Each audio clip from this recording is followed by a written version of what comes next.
കാലത്ത് തന്നെ പാറുക്കുട്ടീനെ സ്കൂളിലേക്കൊക്കെ വിട്ടിട്ട് കുറേ പാത്രങ്ങളുണ്ട് കേട്ടോ അടുക്കളയിൽ കഴുകാനായിട്ട്. അപ്പം ഞാൻ ആദ്യം തന്നെ അതൊക്കെ കഴുകി വെച്ചു. പിന്നെ ഞാൻ കൂട്ടാൻ വെക്കാനായിട്ട് എന്താണെന്ന് നോക്കിയപ്പോൾ തൈര് ഇരിക്കണ്ടായിരുന്നു, പിന്നെ ഒരു കഷ്ണം കുമ്പളങ്ങി ഇരിക്കണ്ടായിരുന്നു. അപ്പം ഞാൻ അതെടുത്തിട്ട് മോര് കൂട്ടാൻ വെക്കാമെന്ന് വിചാരിച്ചു കേട്ടോ. ഇന്നലത്തെ ചിക്കനൊക്കെ ബാക്കിയിരിക്കുന്നുണ്ട്. അപ്പോൾ പിന്നെ ഈ ഒരു കൂട്ടാൻ വെച്ചാൽ മതി. പിന്നെ പാറുക്കുട്ടിക്ക് കാലത്ത് ഞാൻ ചീരത്തോരനാട്ടോ വെച്ച് കൊടുത്തത്.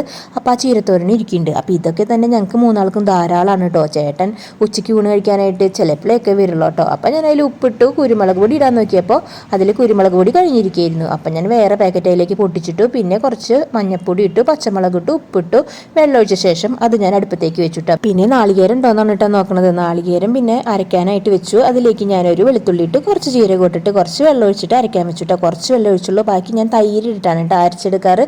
ഇപ്പോൾ നമ്മുടെ കറിയിലേക്കുള്ള അരപ്പെല്ലാം റെഡി ആയിട്ടുണ്ട്. കറി ഞാൻ കാശി എടുത്തിട്ടുണ്ട് കേട്ടോ. ഇപ്പോൾ നമ്മുടെ അടിപൊളി മോര് കറി ഇവിടെ റെഡി ആയിട്ടുണ്ട്. അത് ഞാൻ അടച്ചു വെച്ചു. പിന്നെ പാത്രം കഴുകാൻ നോക്കിയപ്പോൾ പാത്രമൊന്നും കഴുകാല്ലേ, നേരത്തെ തന്നെ ഞാൻ കഴുകി വെച്ചിട്ടുണ്ട് കേട്ടോ. ആ സന്തോഷത്തിൽ ക്യാമറയും പിടിച്ചിട്ട് ഒന്ന് വട്ടം കറങ്ങി കേട്ടോ.